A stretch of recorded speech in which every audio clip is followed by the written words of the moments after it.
صرف 2 منٹ پہلے ایک زوردار آواز کے ساتھ زمین پر بکھری تھی، وہ پورا ڈھیر واپس اٹھ چکا تھا اور ٹھیک اسی جگہ ایک دم ترتیب سے سجی ہوئی رکھی تھی، جیسے اس 2 منٹ کے سناٹے میں کسی نے ان بھاری کتابوں کو اپنے ٹھنڈے ہاتھوں سے اٹھایا ہو، اور وہ جو کوئی بھی تھا وہ ابھی بھی اسی کمرے کے اندھیرے میں موجود تھا۔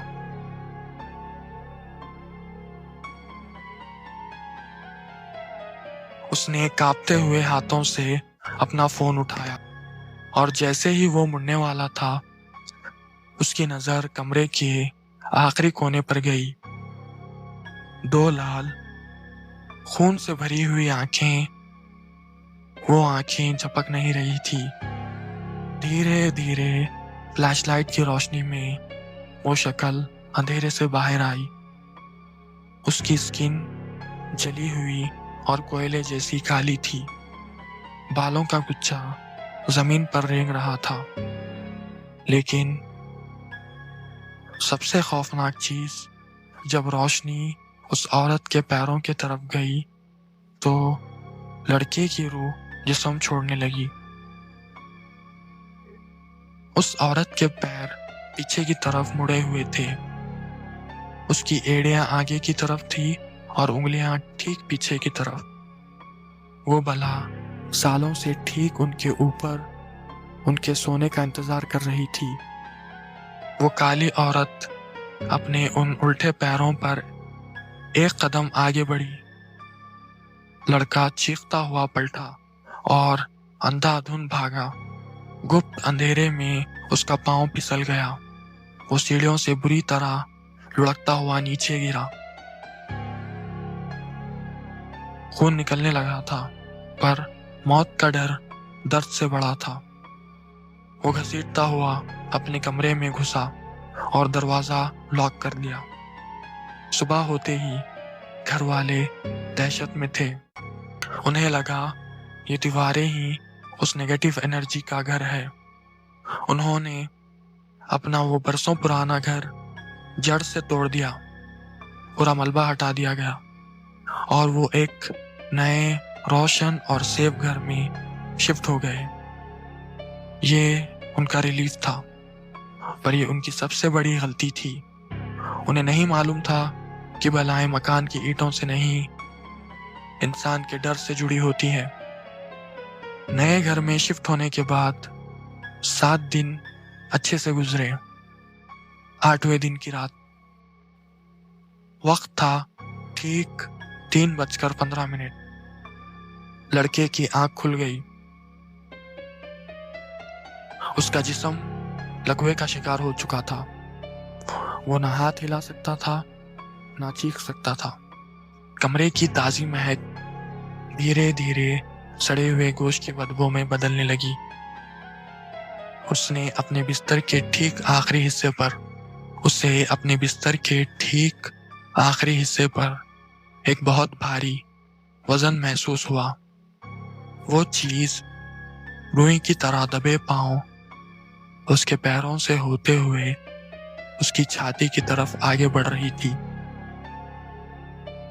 اس کے وہ الٹے پیر لڑکے کے جسم پر گھستے ہوئے اوپر آ رہے تھے۔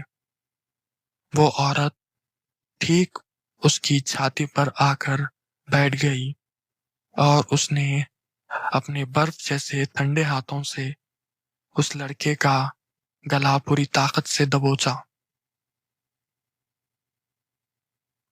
وہ کالی عورت، اس نے اپنے کوئلے جیسے چہرہ ٹھیک لڑکے کی آنکھوں کے سامنے کیا۔ اس کے جلے ہوئے ہونٹوں پر ایک خون سی بھری ہوئی مسکان تھی۔ اس نے لڑکے کا گلا اور زور سے دبوچا اور ایک ایسی سرگوشی میں بات کی جس میں صدیوں کا غصہ تھا۔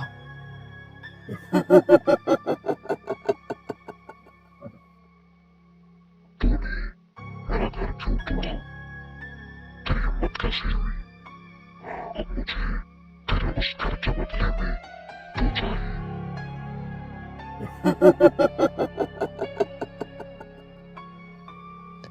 یہ عذاب کوئی 2-4 منٹ کا نہیں تھا۔ رات کے 3 بجے سے لے کر فجر کی اذان تک وہ بلا اسے ٹھیک ویسے ہی تڑپاتی رہتی۔ اذان شروع ہوتے ہی وہ غائب ہو جاتی، پر ٹھیک اگلی رات وہ پھر لوٹ آتی۔ ہر رات وہی ٹارچر، وہی درد۔ اس لڑکے کے ساتھ آگے کیا ہوا؟ کیا وہ آج زندہ ہے یا اپنا دماغی توازن ہمیشہ کے لیے کھو چکا ہے؟ ہمیں نہیں پتا۔ اس کی زندگی ایک ایسے خطرناک لوپ میں پھنس چکی تھی جس کا کوئی انجام ہم نہیں جانتے۔